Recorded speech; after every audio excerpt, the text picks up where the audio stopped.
If you've seen the hype about this shoe, the Nike Streakfly, watch this video before you make your purchase. I'm Marcus, I'm a runner, and I want to give you my unbiased opinion on the shoe. Please note, this is not a gifted shoe. I purchased this shoe, and I want to give you a breakdown before you spend any money on this. Rather than going into a super technical breakdown of the shoe, I really just want to give you the breakdown of what it feels like to run in and why I would advise not going for this shoe. So I've got to go for the pros. It's got the soft Zoom X foam, which has been proven to be a winner with the Vaporfly Next Percents. So I paid £135 for this direct from Nike, and that is cheaper than the comparison, say the Adidas, the Kumi Zen 8s, which recommended retail about 160, but however, you can get it cheaper if you get it online. I got it online from a retailer for about the same price, £135, so very much like for like. The thing about racing flats, this isn't really a racing flat, but in the racing style of racing flats is they tend to be quite narrow, especially in the forefoot. The good thing about this shoe is it's quite wide, so you don't actually feel like your feet are constricted. So that's a really good positive about this shoe.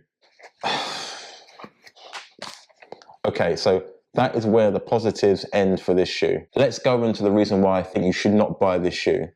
Yes, we've got the wider forefoot, which is good.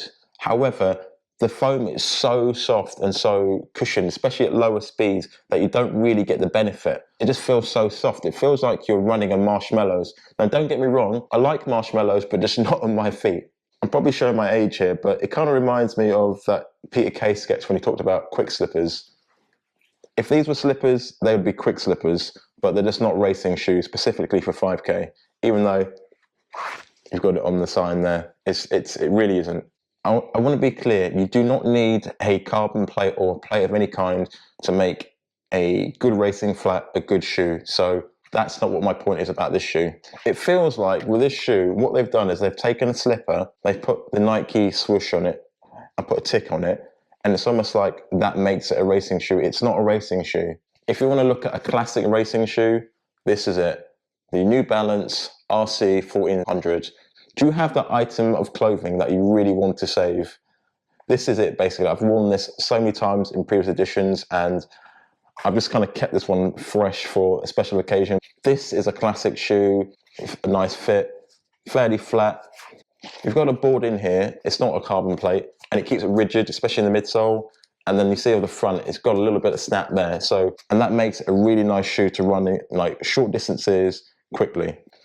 And I see what they're trying to do here with this shoe. It's basically like, once you get up to the top speed, then the foam gets more responsive and then you get the maximum benefit from it. This reminds me of like the old style hot hatch cars, the manual style, where basically you had to work the car high up the rev range to get anything, decent from it. And this is what you need to do with the shoe to get the best from it. You need to work high up in the rev range to get the benefits from the foam, the energy return and all that kind of stuff. However, it kind of reminds me of the old Golf GTI Mark IV.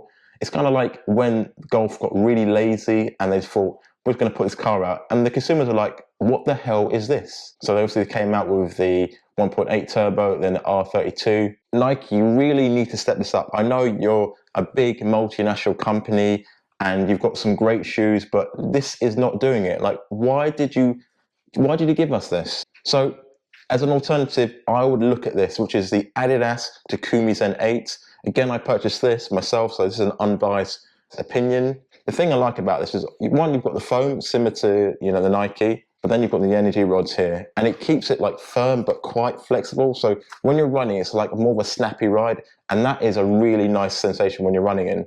I've heard it reported by some runners that the cutaways feel slightly unstable going around corners. However, I haven't felt this myself. I find once you're on a straight, this is just like a perfect shoe. This is a great shoe for 5Ks.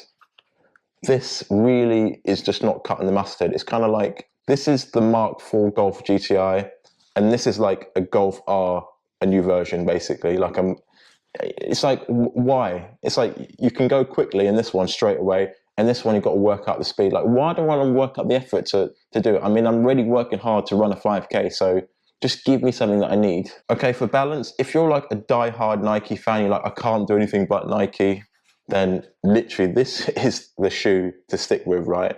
you know, the Vaporfly Next Percent, this is a quality shoe. I would even say that, like, if you're going to run a 5K marathon, half marathon, whatever, I would actually prefer to stick with this. Now, this would probably be a luxury shoe if you've really got this. I mean, I'd probably stick with this.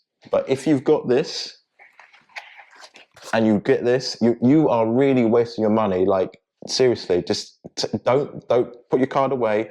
Do not make that purchase. If you have this shoe, do not believe the hype and go for this, please. It looks good, but it does not ride as well. I want to get one thing clear. You do not need a carbon plate or things like that to make a good shoe. For a 5K shoe, personally, what I prefer is kind of going back to this kind of old style, really minimal shoe, a little bit of foam support, and you've got the board in there just to kind of give it a bit of structure, because otherwise it's just too soft. You've got that snappy feel off the toe off, and it's so important, especially when you really want to feel like you're shifting gears. Okay, I'm going to show my age here. There's a 1980s film with Kevin Costner called Field of Dreams, and there's a line in it, "If we build it, they will come." Nike, you're basically doing this with your consumers.